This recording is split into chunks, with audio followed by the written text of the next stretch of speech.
A cassação de Glauber Braga e a vingança como método político. Vem comigo. Antes de seguir, gostaria de pedir seu like nesse vídeo e sua inscrição nesse canal. Peço também, caso você possa e queira, sua contribuição clicando no botão Valeu ou se tornando membro aqui do blog do Cadu Amaral, clicando no botão Seja Membro. Os membros do blog do Cadu Amaral têm acesso a conteúdos exclusivos e assim você ajuda mais um espaço de luta. Contra o fascismo, a brasileira, ao final do vídeo, deixe seu comentário. Concorde, discorde ou complemente.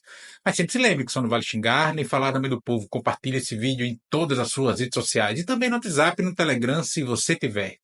Lembrando que se você é de Alagoas, você pode assistir ao blog do Cadu Amaral na TV Com Marcel, canal 12 da NET.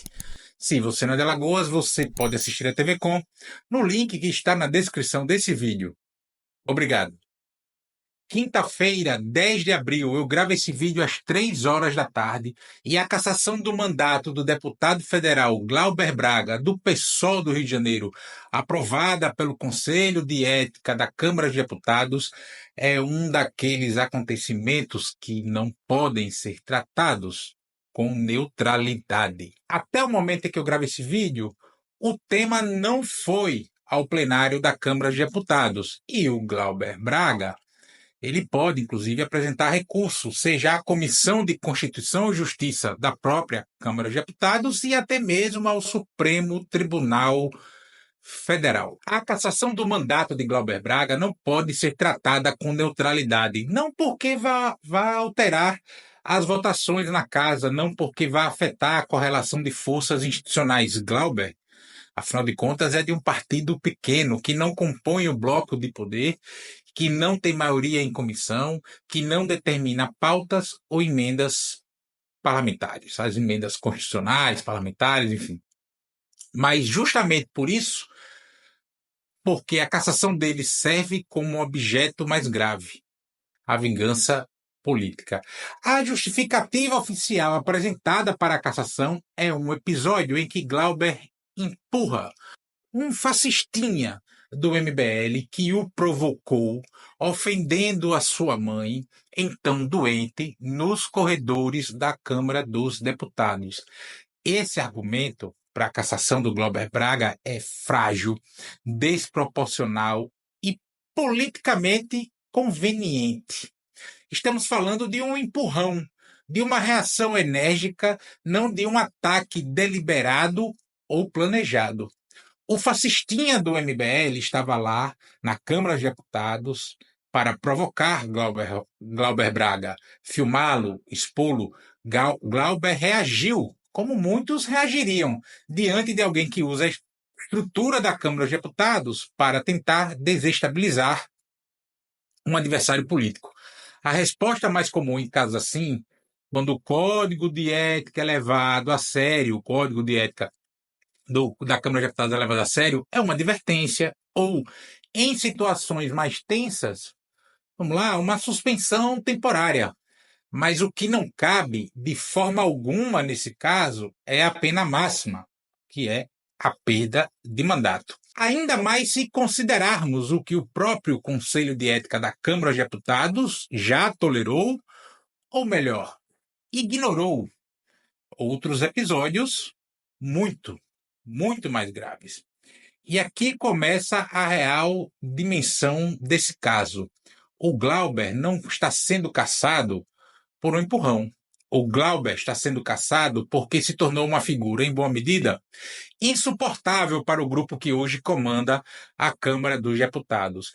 Glauber passou a denunciar os bastidores do chamado orçamento secreto, afirmando ser Arthur Lira, ex-presidente da Câmara dos Deputados, fiador de um sistema de controle político baseado na distribuição opaca de bilhões de reais.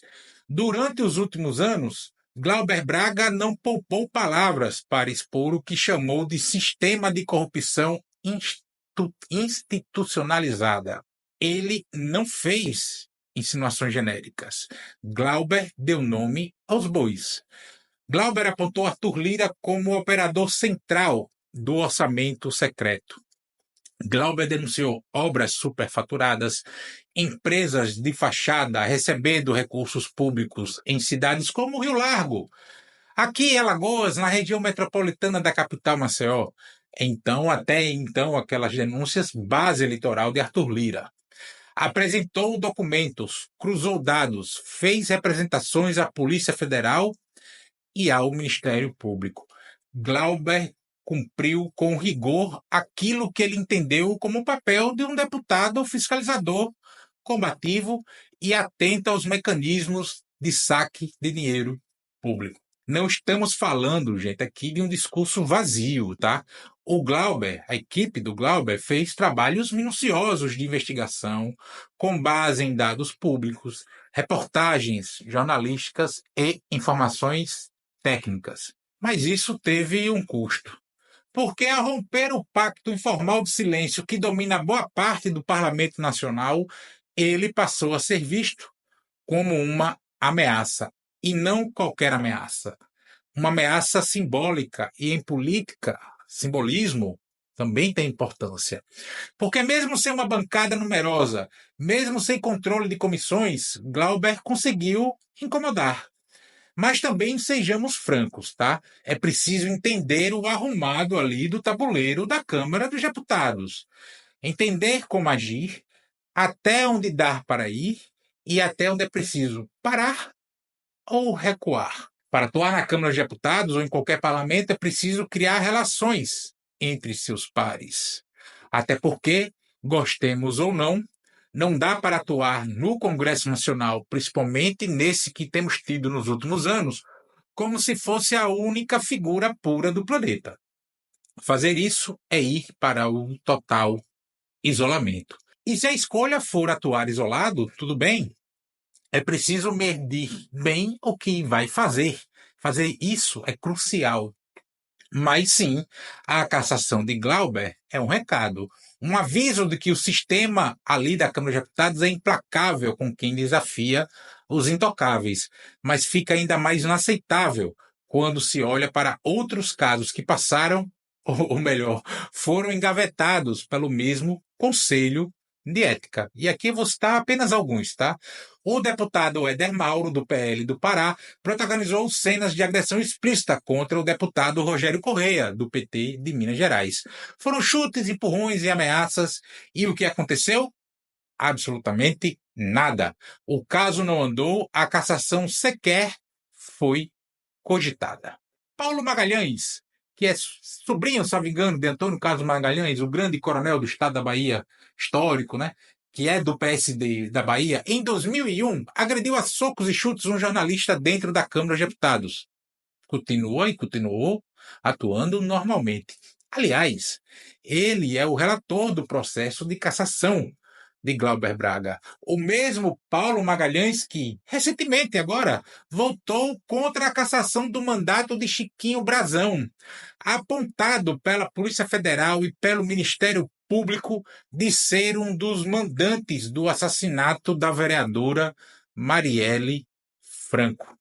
Mas quando se trata de um deputado de esquerda que denuncia os donos do Congresso, aí a cassação se torna urgente. E talvez o caso mais escandaloso de todos seja o de Carla Zambelli, do PL de São Paulo. Em plena véspera das eleições de 2022, Carla Zambelli sacou uma arma de fogo e perseguiu um homem negro pelas ruas dos Jardins, bairro da capital paulista, aos gritos. A cena foi gravada em vídeo, transmitida em rede nacional e gerou repúdio dentro e fora do Brasil. Zambelli foi denunciada pela Procuradoria-Geral da República, o Supremo Tribunal Federal, inclusive, no momento que eu gravo esse vídeo, já tem maioria para condená-la. E, ainda assim, o Conselho de Ética da Câmara de Deputados não instaurou nenhum processo sério para apurar o caso da Zambelli. Nenhum. Zambelli armada em campanha eleitoral, ameaçando a integridade física de um cidadão e segue em exercício pleno de seu mandato. Esse contraste é o que evidencia a perseguição política contra Glauber Braga. A cassação de Glauber não muda a aritmética da Câmara de Deputados, tá? Não desequilibra as votações, nada disso. mas tem um peso simbólico e político enorme. Mostra que quem manda no rolê do poder do Congresso Nacional não tolera dissonância. Não se trata apenas de um ataque ao PSOL, que é um partido pequeno, gente, muito pequeno. Trata-se de uma demonstração de poder, de força, de quem se julga um semideus. Por isso, a cassação de Glauber deve ser compreendida como o que é: uma vingança política, um julgamento seletivo feito sob medida para punir a crítica, não a conduta. Temos um processo enviesado, conduzido por aliados diretos de figuras implicadas nas denúncias feitas por ele. Uma manobra institucional que tenta dar aparência de legalidade a um ato de perseguição política. E o pior é que tem muita gente no campo da esquerda que pormenoriza a cassação de Glauber Braga, seja por ele ter participado ou patrocinado politicamente as chamadas Jornadas de Junho, lá em 2013, consideradas estopim, ao menos do ponto de vista retórico no sentido real da palavra, que tem no dicionário, né, no sentido discursivo, político, para o golpe de 2016 que apeou Dilma Rousseff da presidência da República, seja por ele nem sempre votar com o governo Lula, agora nesse mandato, na Câmara dos Deputados. E aí, deixa eu dizer uma coisa para vocês, tá? Glauber não é um problema para o governo Lula fora das bolhas das redes sociais. Nem ele, nem a companheira dele, a Sâmia, ninguém do PSOL que é mais refratário ao governo, que gostaria de ser oposição ao governo. Acreditem, não é um problema. E se o problema é, segundo essa leitura, ele ser um sabotador do governo Lula, esperem ver a Heloísa Helena, hoje no Rede, começar a atuar como deputada no lugar de Glauber. Heloísa, mesmo aqui de Alagoas, alagoana, foi candidata a deputada federal no Rio de Janeiro e é suplente da chapa da Federação PSOL Rede. Então, se o problema é a postura do Glauber, que não é base o tempo todo, só aguardem a Heloísa Helena. O que estamos presenciando é a mais pura demonstração que naqueles corredores de carpete verde impera a lógica do manda quem pode, obedece quem tem juízo. E enquanto a esquerda não aprender a jogar o jogo das eleições para os parlamentos, que passa essencialmente pelas eleições municipais, principalmente nas cidades médias e pequenas, outros casos, como o de Glauber Braga, vão estar na mira de ocorrer. A cassação do Glauber é motivada por vingança política, serve, sim, de denúncia por parte da sociedade dos verdadeiros democratas, sim, e não precisa gostar do mandato do Glauber. Não é esse o debate. Mas já pensou se a moda pega? Quantos e quantos deputados serão cassados por vingança política? Se bem que o instituto do impeachment, da cassação, foi banalizado com o golpe de 2016, mas não importa. Denunciar excrescências no parlamento, principalmente, repito, por vingança política, urge e é dever de todos os democratas.